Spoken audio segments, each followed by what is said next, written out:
போல். இவர் போறார் போறார் போறார் போறார். அந்த குரங்குனுடைய தலை எங்க இருக்குன்னு தெரியல. மலை என்ன பண்ணும், கிட்டக்க இருக்கிறாப்புல இருக்கும், சுத்த போனா போயிட்டே இருக்கும். சரி, வால் பக்கமா போயிட்டு இப்படி திரும்பினார். போறார் போறார் போறார், வாலுக்கு எங்க முடிவு இருக்குன்னு தெரியல. மறுபடியும் நடுப்புற வந்து பேசினாதான் அவர் காதல விழும். மறுபடியும் நடுப்புற வந்தா, எனக்கு தலையும் வாலும் எல்லாம் காண முடியலையே, நீங்க அப்படி படுத்து இருக்கிறேனே, இது ஒரு பெரிய சமமா? நீ ஒன்ன போல பலசாலி உண்டா பீமா? இந்த வால் அப்படி நகர்த்தி விட்டு போயிட. கோபம் வந்து கொடுத்த பீமனுக்கும், இந்த குரங்கு வாழை நகர்த்த சொல்றது பத்தியான இந்த வாழை போய் கைய போட்டு இப்படி அசைக்கி பார்த்தார். அசக்கவே முடியல. ஆவாடா, இது மாதிரி ஒரு குரங்கு நான் கேள்விப்பட்டதே இல்ல. ராமாயணத்துல ஹனுமார் மாதிரி இருக்கே. ஒரு வாரி சுருட்டு இறங்க. என்ன சொன்ன? ஹனுமார். அது யாரு? என்னையா, எங்களுக்கு சொந்த ஜாதி இல்லை அந்த ஹனுமார், உங்களுக்கு சொந்த ஜாதி. நாங்களே ஹனுமாரை பத்தி தெரிஞ்சிருக்கோம். வானரனுக்கு வானரன், உனக்கு அந்த ஹனுமாரை பத்தி தெரியாதா? இத சொல்லுப்பா. ராமாயணம் என்ன? ராமாயணம் தெரியாமையா நீ இருக்கிறீர் என்று உடனே பீமசேனன் ஆரம்பத்திலே இருந்து ராமகதையை சொல்ல, இவர் அழறார், சிரிக்கிறார், ஆகாங்கிறார், குதிக்கிறார். பார்த்தார் பீமன், இவர் பல பராக்கிரமத்திலையும் ஸ்வரூபத்திலையும் ஆஞ்சநேயரை போல இருக்கார் நினைச்சோம். ராமபக்தியிலேயே இவர் ஆஞ்சநேயரை போல இருக்காரு என்று நினைச்சுட்டு கதையை முடிச்சார். முடிச்சு விட்டு, நான் கேட்கிறேன், நீங்க யாரு? அப்பா பீமசேனா, அந்த ஆஞ்சநேயர் தான் நான். நீங்க ஹனுமானா? பின்னாடி முன்னாடியே சொல்றதுக்கு என்ன? நான் முன்னாடியே சொல்லி இருந்தா நீ ராமாயணம் சொல்ல மாட்ட. ஒரு குழந்தை ராமாயணம் சொன்னா கூட எனக்கு கேட்கணும்னு ஆசை. எத்திர எத்திர ரகுநாத கீர்த்தனம் தத்திர தத்திர கிருதவஸ்தகாஞ்சலியும். ரொம்ப அழகா நீ ராம கதை சொன்னேன், நான் ஆனந்தப்பட்டுட்டேன், பிரசன்னமாயிட்டேன். உனக்கு என்ன வரம் வேணும்? பாரத யுத்தம் நடக்க போறதோ, நீங்க வந்து நடத்தி வைக்க. பாரத யுத்தத்துக்கு வர அங்க உன் தம்பி அர்ஜுனனுக்கு சாரதியா யார் இருக்க போற? கிருஷ்ண பரமாத்மா. அவர் தான் எங்க ராமன். எங்க ராமன் தான் இந்த அவதாரத்துல கிருஷ்ணனாக அங்க சாரத்தியம் பண்ண போறார். நான் அந்த ரதத்தினுடைய உச்சியிலே கொடியில இருப்பேன். முக்கியமான சந்தர்ப்பம் வரும்பொழுது ஜெய் சீதாராம் அப்படின்னு கர்ஜனை பண்ணுவேன். உன் தம்பி அர்ஜுனனுக்கு உடனே வெற்றி கிடைக்கும் என்று அனுகிரகம் பண்ணி அனுப்பிச்சாருன்னு. இப்படி சாட்சாத் வாயு பகவானுடைய அவதாரம், முதல் அவதாரம் ஆஞ்சநேயராக, அடுத்த அவதாரம் பீமனாக, அடுத்த அவதாரம் மத்வாச்சாரியராக. இந்த மகான் அவதார புருஷன் ஆஞ்சநேயராக அவதரிச்சிருக்கும் பொழுது அவர் என்ன நிர்ணயம் பண்ணினார்? பிரம்மாஸ்வயம்பூ சதுரானனோவா ருத்ரஸ்திரநேத்திர திரிபுராந்தகோவா இந்திரோ மகேந்திர சுரநாயகோவா திராதும் நசக்தா யுதி ராமவத்யாம் அப்படின்னு ராவணனுக்கு போய் ராமபரத்தம் சொல்லணும். கேட்கிறவாளுக்கு சொல்லக்கூடாது. யார அடிப்பாலோ உதப்பாலோ அவ எதுல போய் ஹரிசர்வோத்தமன்னு சொல்லணும். அவ்வளவு தைரியம் வரணும் இல்லையா? அந்த தைரியம் ஹனுமானுக்கு இருந்தது இல்லையா? வால்ல நெருப்பு வைப்பான், பொசிக்க விடுவான் ராவணன். அந்த ராவணன் எதிரில போய் ஸ்ரீ ராமன் என்ன சாதாரண மனுஷன் நீ நினைக்கிறேன், அவர் சங்கல்பிச்சாரானால் த்ரீலோகான் சுசம்ஹிருத்திய சர்வலோக சம்ஹாரம் பண்ணி புனரேவ ததா சிருஷ்டும் சக்தோ ராமோ மகாயசா. சிருஷ்டி ஸ்திதி சம்ஹாரம் பண்ணக்கூடிய பரமாத்மா, அவனுடைய சக்தி தான் சீதாதேவி அப்படின்னு எப்படி தத்துவோபதேசம் பண்றார். அத்தகைய ஒரு பரதத்துவத்தை இன்னதுன்னு நிர்ணயம் பண்ணி பிரமாணம் இட்டு சொல்லணுமானா மத்வாச்சாரியால் சொல்றாள், ஸ்ரீனு தாமல சத்யவச பரமம் சபதேரிதமுச்ரித பாஹுயுகம் நகரே பரமோ நகரே சதிருஷ பரமசது சர்வசிதாத்மகணாத் என்று பிரதிஜையிட்டு சொல்றான். கையை தூக்கி சபதம் என்றார். ஹரிக்கு சமானமானவனும் கிடையாது, ஹரிக்கு மேற்பட்டவனும் கிடையாது. உச்ரித பாகுயுகம், கையை தூக்கி பிரமாணம் விட்டு சொல்றேன், சத்தியம் சத்தியம் புனசத்தியம் உத்ருத்திய புஜமுச்சியதே என்று சொல்றார். அப்ரமம் பங்கரஹிதம் அஜடம் விமலம் சதா ஆனந்த தீர்த்த மதுலம் பஜே தாபத்ரயாபகம் என்று பிரமையில்லாத நிர்மலமான ஞானம் உடையவர், பகவத் பக்தி நிஷ்கர்ஷம் பண்ணக்கூடிய ஒரு மகாத்மா. இவர் ரஜத பீடபுரம் அப்படின்னு சொல்லக்கூடிய உடுப்பி கஷேத்திரத்துடைய சமீப ஒரு கிராமத்தில் அவதாரம் பண்ணினார். பரம வைதிக குடும்பத்தில் அவதாரம் பண்ணினார். பரம ஏழை, அவ அப்பா அம்மா பரம ஏழை, அந்த குடும்பத்தில் அவதாரம் பண்ணினார். ஆனால் அந்த ஏழை கடன் கொடுக்க கூட சக்தி இல்லாம இருக்கக்கூடிய ஒரு நிலையில குழந்தை விளையாடும் பொழுது ஆனந்த தீர்த்தர் குழந்தைகள்லாம் இந்த புளியங்கொட்டையை வச்சுட்டு காசுன்னு விளையாடும். கடன் கொடுக்க முடியல, தாப்பப்பட்டுன்னு அம்மா அப்பா உட்காந்துருக்கிறார். தானும் காசு விளையாடின்னு இருக்கிற புளியங்கொட்டையை எடுத்துன்னு போய் இந்த காசை நீ கடன் கொடுத்துறேம்மா அப்படின்னு கொடுத்தாராம். அதை தூக்கி எறிஞ்சாலாம் கொல்லையில. அது பெரிய மகாவிருட்சமாக ஆகி அது நிறைய புளியம்பழம் கொடுத்து அதை வித்து அதனாலே அந்த குடும்பம் ஜீவிக்கிறாப்பல அது கைராசி. அந்த புளியமரம் இன்னைக்கும் உடுப்பியில இருக்கு. அப்பேற்பட்ட ஒரு சாதா ஜீவனம். அப்படித்தானே பெரியவாள்லாம் இருப்பார். காலத்துல உபநயனமாகி சாஸ்திராபியாசங்கள் நடக்கிறது. எப்படி ராமானுஜரை பத்தி நான் சொல்லும் பொழுது சாஸ்திராபியாசம் நடக்கும் பொழுதே இப்படி சொல்லலாமே அப்படிங்கிற அபிப்பிராயத்தை சிஷ்யனே சொல்றாருன்னு சொன்னவோ அதுபோல ஆனந்த தீர்த்தருடைய சரித்திரமா அப்படிதான். சில இடங்கள்ல இவர் இந்த இடத்துல இப்படி அர்த்தம் சொல்லலாம்னு இவரே சொல்றார். இருந்தாலும் ஒரு குருவை ஆசிரியித்து பாடம் கற்பிக்கிறது போல லோகத்துக்கு காற்று. ஸ்ரீராமபிரான் வசிஷ்டரை ஆசிரியச்சது போல, கண்ணபிரான் சாந்தீபினியை ஆசிரியச்சது போல மகாபுருஷர்கள் ஒருத்தரை ஆசிரியிச்சிருப்பா. அவ்வளவுதான்.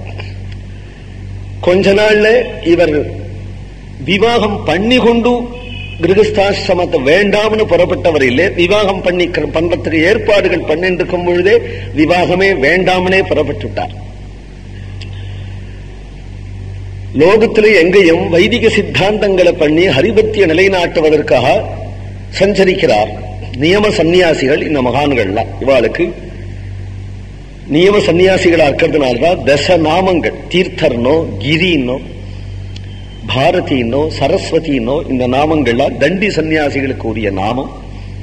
ஆனந்த தீர்த்தர் அப்படின்னு இவருக்கு தண்டி சன்னியாசியா இருப்பதனாலே நியம சந்நியாசம் பெற்றார். லோகத்துல சஞ்சாரம் பண்ணி கொண்டு வேதாந்த சித்தாந்தம் பண்ணினார். ஹரிபக்தியை பிரச்சாரம் பண்ணி கொண்டு சஞ்சரிக்கிறார். துவாரகையிலே பகவான் ஸ்ரீகிருஷ்ணன் ருக்மணி தேவியோட கூட கிரகஸ்த தர்மங்களை அனுஷ்டிச்சிருக்கிறார். துவாரகாதிபதியினுடைய அத்தியாச்சரியமான லீலைகள்லாம் நம்ம பாகவதாதி கிரந்தங்களே நிறைய கேட்டிருக்கோம். ருக்மணியினுடைய அந்தப்புறம் சாட்சாத் மகாலட்சுமியே, லட்சுமியினுடைய ஒரு கட்டாட்சம் இருந்துட்டா போறோம், அந்த குடிசை குபேர பவனம் ஆயிடும். அப்படின்னு இருக்கும் பொழுது அந்த வீட்டுக்காரி லட்சுமி அப்படின்னு இருந்தா அந்த வீடு எப்படி இருக்கும்? கிருஹிணி யாருன்னால் கிருஹிணி மகாலட்சுமி அப்படின்னு இருந்தா ஸ்ரீமன் மந்தகடாட்சலப்த விபவ பிரம்மேந்திர கங்காதராமன்னு சொல்றோம். அந்த கிருஹிணி இந்த இடத்துல யாருன்னா அந்த ரங்கநாயகி, அந்த லட்சுமி தான் கிருஹிணின்னா அந்த கிரகம் எப்படி இருக்கும்? எவ்வளவு சோபையா இருக்கும், எவ்வளவு மங்களமா இருக்கும். கதாச்சித் துவாரகாயாந்து பகவான் தேவிகி சுதா ருக்மிண்யா சகசானந்தம் சக்ரே சல்லாபம் உத்தமம் ததாக. அந்த ருக்மிணியினுடைய அந்தப்புறமே எங்கு பார்த்தாலும் பளிங்கு தர, தாயாருடைய மிருது சரணத்துக்கு ஏற்றபடி ரஃபா இல்லாம கோமளமா இருக்கு. சரண மணி நூபுரம் இப்படி நடந்து நடந்து போக அம்மா நடக்கிறான்னு தெரியுமா வாசல் உள்ள தர்வானுக்கு. தேவி உள்ள நடந்து போவாளானா அந்த மணி நூபுரத்தினுடைய துவனி கேட்க, மங்களமான துவனி கேட்க நடப்பாங்கிறார்.